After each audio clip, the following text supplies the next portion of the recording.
मत कर इतना गुमान, मत कर इतना गुरूर।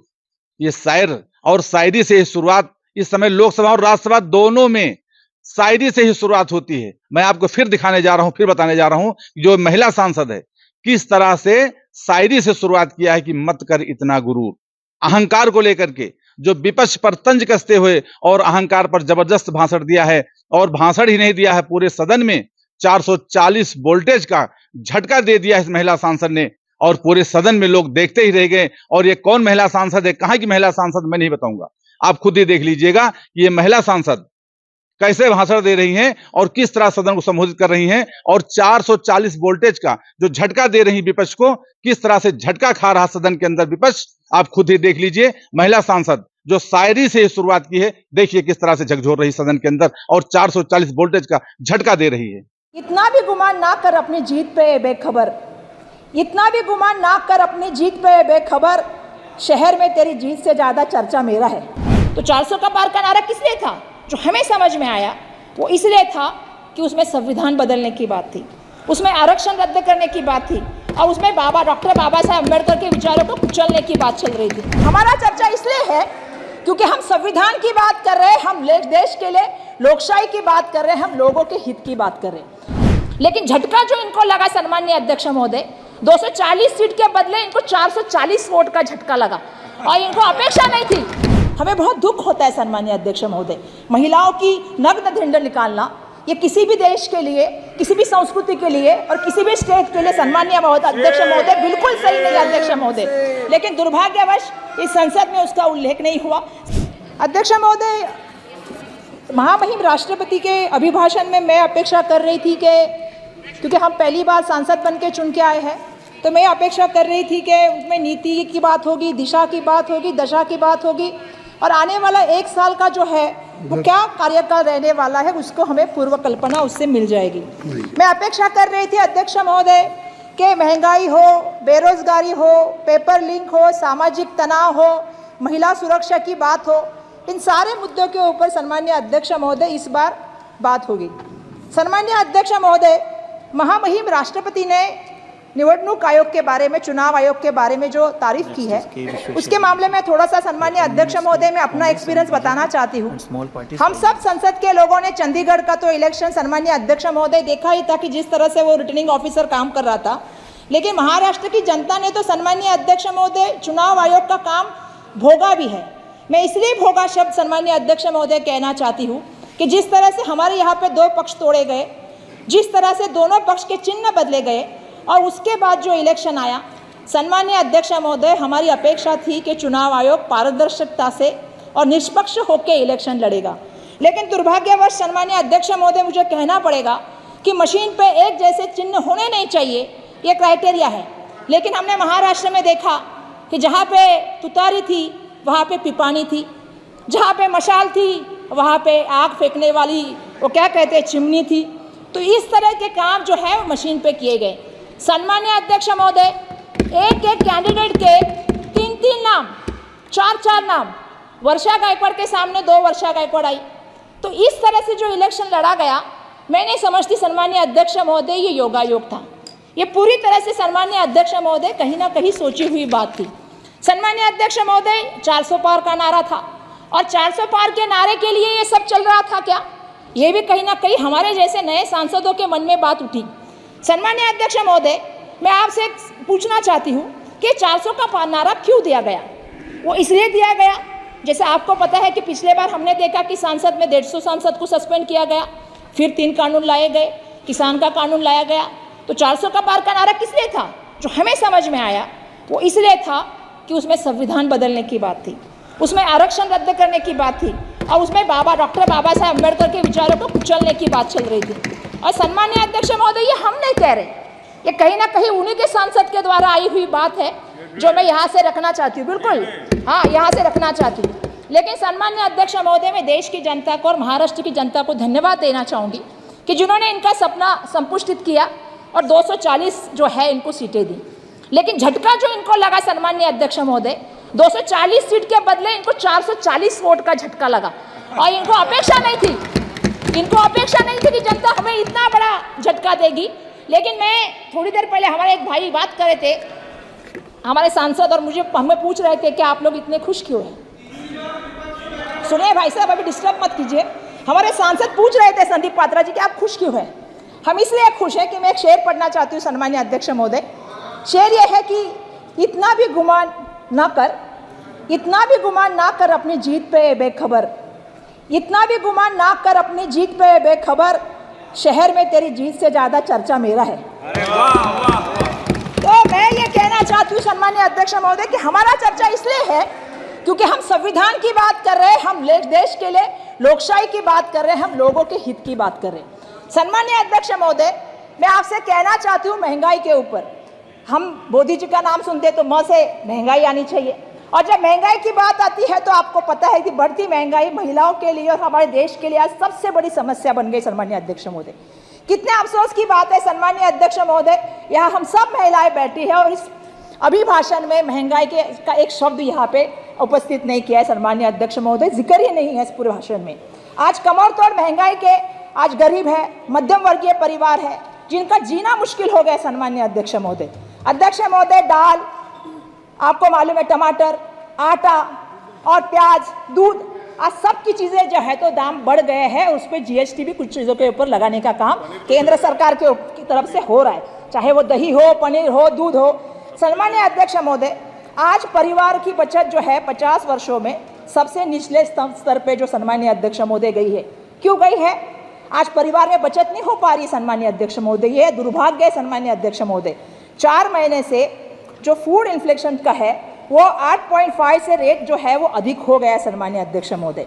आज रोज दुगनी तिगनी जो है सम्मानीय अध्यक्ष महोदय, रात चौगनी जो है वो महंगाई बढ़ रही है।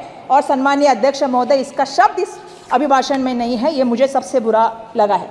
सम्मानीय अध्यक्ष महोदय, जब हम लोग महाराष्ट्र की असेंबली में काम कर रहे थे या संसद में भी काम कर रहे हैं, जब मणिपुर की बात आती है तो हम महिलाएं हैं, हमें बहुत दुख होता है सम्मानीय अध्यक्ष महोदय। महिलाओं की नग्न ढिंड निकालना ये किसी भी देश के लिए, किसी भी संस्कृति के लिए और किसी भी स्टेट के लिए सम्मानीय अध्यक्ष महोदय बिल्कुल सही नहीं अध्यक्ष महोदय। लेकिन दुर्भाग्यवश इस संसद में उसका उल्लेख नहीं हुआ। सम्मानीय अध्यक्ष महोदय, देश के प्राइम मिनिस्टर वहाँ गए नहीं।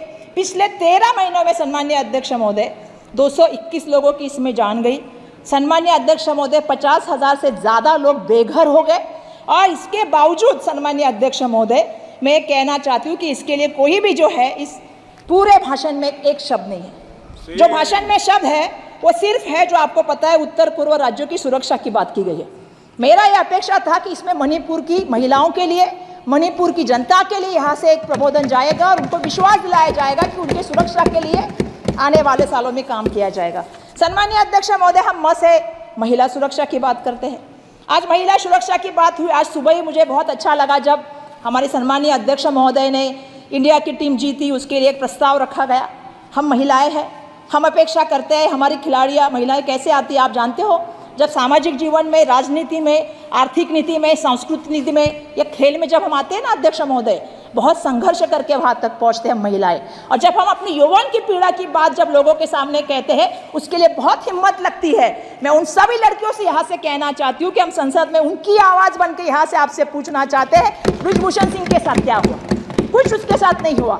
मैं ये इसलिए भी कहना चाहती हूँ अध्यक्ष महोदय क्योंकि संसद को पूरा देश देख रहा है और इस देश को हमसे अपेक्षा है, आपसे अपेक्षा है, आपकी चेयर से अपेक्षा है सम्मानीय अध्यक्ष महोदय।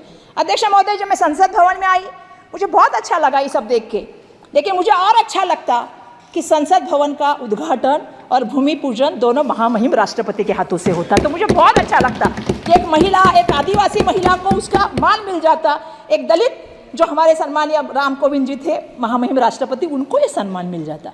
श्री राम जी का मंदिर हुआ लेकिन महामहिम राष्ट्रपति जी को बुलाया नहीं गया। मैं इसके लिए भी खेद व्यक्त करना चाहती हूँ सम्मानीय अध्यक्ष महोदय। इन चीज़ों के ऊपर ध्यान रखना चाहिए। महामहिम राष्ट्रपति जी का पद ये देश का सर्वोच्च पद है, उनको उनकी गरिमा और उनका सम्मान मिलना चाहिए सम्मानीय अध्यक्ष महोदय। अध्यक्ष महोदय, मैं से मुंबई की रेलवे के बारे में, जो हमारी रेल व्यवस्था है उसके बारे में और उसके सुरक्षा के बारे में थोड़ा बात करना चाहती हूँ, जो आजकल राम भरोसे चल रही है। सम्मानीय अध्यक्ष महोदय, मैं कहना चाहती हूँ NCRB के मुताबिक 2017 से 2021 तक ट्रेन जो हादसे हुए सम्मानीय अध्यक्ष महोदय, इसमें जो लगभग 1 लाख लोगों से ज़्यादा लोगों की मौत हुई है सम्मानीय अध्यक्ष महोदय। ये मैं नहीं कह रही हूँ, ये एनसीआरबी का रिपोर्ट कह रहा है सम्मानीय अध्यक्ष महोदय। आज आपको पता है अध्यक्ष महोदय, मुंबई ये देश की आर्थिक राजधानी है और मुंबई की जो सबसे बड़ी लाइफलाइन है वो रेलवे है सम्मानीय अध्यक्ष महोदय। आज ऐसी अवस्था है कि अगर रेलवे लड़खड़ा जाती है तो मुंबई शहर सम्मानीय अध्यक्ष महोदय लड़खड़ा जाता है। आज अध्यक्ष महोदय मुंबई का आप देखेंगे तो हर दिन 7 लोगों की जान ये ट्रेन दुर्घटना में जाती है, इसके ऊपर आपको ध्यान देना पड़ेगा। दूसरा ऐसा है सम्मानीय अध्यक्ष महोदय 2023 नहीं अध्यक्ष महोदय मेरे को पहली बार बोल रही हूँ, थोड़ा मेरे 4-5 ही पॉइंट है सर। बोलो सर 2023 में आप देखेंगे सेंसेक्स तो 2590 लोग जो है उनकी ट्रेन की दुर्घटना में जो है सम्मानीय अध्यक्ष महोदय मौत हुई है। और इसके बावजूद भी सम्मानीय अध्यक्ष महोदय आप देखेंगे तो 441 लोगों को जो है वो चोट आने का काम हुआ है। आपको मैं बताना चाहती हूँ, हाल ही में मुंबई के हाई कोर्ट ने जो है आपको मतलब रेलवे को लताड़ा है और ये कहा है कि जानवरों की तरह आप लोगों को लेके जाने का काम कर रहे हैं। तो मैं ये अपेक्षा करती हूँ इस अभिभाषण के माध्यम से कि हमारे मुंबई की जो रेल अवस्था है इसको सुधारने का काम सम्मानीय अध्यक्ष महोदय होना चाहिए। और मैं ये चाहती हूँ कि आपको मैं बताऊँ अध्यक्ष महोदय, मैं एक दिन रेलवे स्टेशन पे गई जहाँ पे मुझे ट्रेन पकड़नी थी। आप कभी रेलवे स्टेशन पे मुझे मेरा रिक्वेस्ट है कि रेलवे मंत्री जी को भेजना चाहिए, क्योंकि उनको पता होना चाहिए जो दूर की रेलवे होती है ना 30-30 घंटा लेट होती है, 20-20 घंटा लेट होती है, लोगों को बैठने के लिए व्यवस्था नहीं, बच्चों को लेकर जो औरतें ज़मीन पे बैठती है उसको दूध लेने के लिए कैंटीन नहीं है, कहीं फायर की व्यवस्था नहीं है, ना कई लोग उनके सपोर्ट के लिए मदद के लिए नहीं आ रहे, लोग वैसे के वैसे बैठे रहते हैं जिनके पास कोई व्यवस्थापन नहीं सम्मानीय अध्यक्ष महोदय। तो मेरा ये रिक्वेस्ट है सम्मानीय अध्यक्ष महोदय कि आप इसमें ध्यान दें। रेलवे का इतना बड़ा बजट है तो उसमें हम सबको जो सुविधा चाहिए उस सुविधाओं के ऊपर सम्मानीय अध्यक्ष महोदय ध्यान दें, ये मैं आपसे विनती करना चाहती हूँ। अध्यक्ष महोदय मैं महाराष्ट्र और मुंबई के लिए से कुछ कहना चाहती हूँ। Madam please. यस अध्यक्ष महोदय, मैं दो ही पेज फिर भी अध्यक्ष महोदय मैं बहुत फास्ट बोल रही हूँ, मैं खत्म कर रही हूँ अध्यक्ष महोदय। अध्यक्ष महोदय की मैंने देखा कि हमारे महाराष्ट्र का मुंबई के लिए Please 1 second. Yes, sir.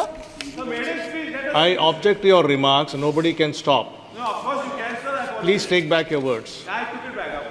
Please, madam, continue. Yes, sir. Sir Maharashtra से और मुंबई से मैं से ये कहना चाहती हूँ कि सर पूरे अभिभाषण में हमारा सिर्फ एक ही उल्लेख है और वो ये है कि हमारी जो ट्रेन जा रही है बुलेट ट्रेन जो अहमदाबाद से मुंबई आ रही है, सिर्फ इसी का जिक्र है, उसके सिवा मुंबई और महाराष्ट्र का इस अभिभाषण में कहीं भी कोई जिक्र नहीं।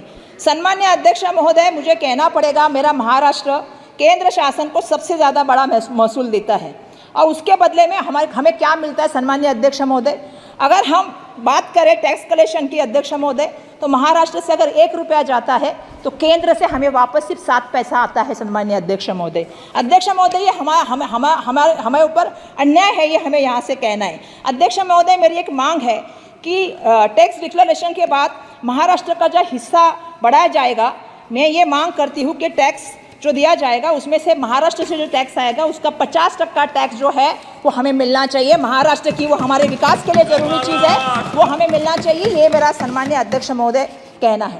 अध्यक्ष महोदय महाराष्ट्र का किसान आज जो है वो हम कहते हैं कि बहुत बड़े संकट में है, क्योंकि आसमानी संकट उसके साथ वो जूझ रहा है, लेकिन उसको केंद्र की मदद क्या मिल रही सम्मान्य अध्यक्ष महोदय?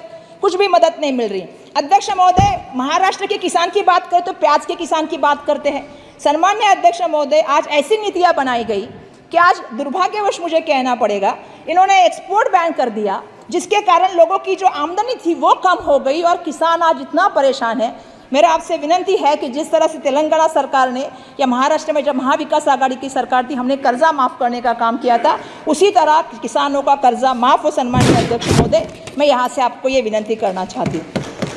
अध्यक्ष महोदय मैं से महापुरुषों के बारे में बात करना चाहती हूँ और उनके स्मारकों के बारे में बात करना चाहती हूँ। हमारे सम्मानीय एक खासदार साहब ने यहाँ पे बात की कि हमारे महाराष्ट्र के आद्य जो देवत हम लोग जिसको करते हैं या महाराष्ट्र की अस्मिता जिसको कहते हैं, सर मैं खत्म करूं, 2 ही पेपर है मेरे पास। श्री के विश्वेश्वर सर एक मिनट सर, एक मिनट श्री के विश्वेश्वर रेड्डी जी आप बात कीजिए प्लीज। ओके सर, मैं लास्ट पॉइंट कर रही हूँ सर लास्ट पॉइंट कि महाराष्ट्र के जो हमारे आराध्य देवत है या हमारे जो अस्मिता है छत्रपति शिवाजी महाराज, इनके अरबी समुद्र की स्मारक की बात हुई थी और देश के प्राइम मिनिस्टर ने 24/12/2016 को इसका जल पूजन किया था। सम्मानीय अध्यक्ष महोदय, अभी तक काम शुरू नहीं किया हाँ शिव स्मारक का। सम्मानीय अध्यक्ष महोदय, भारत रत्न डॉक्टर बाबा साहब अम्बेडकर जी के स्मारक का जो है वो इंदू मिल का भूमि पूजन 2015 को किया गया था, 11/10/2015 को। अभी तक उसका सिर्फ 30% काम हुआ है। सम्मानीय अध्यक्ष महोदय, ये हमारे सबसे बड़े आराध्य देवत है, हमारी अस्मिता है, तो ये काम जल्द से जल्द होना चाहिए। ये मेरा यहाँ पे सम्मानीय अध्यक्ष महोदय है। बस मैं यही कहूँगी कि आपका बहुत बहुत धन्यवाद।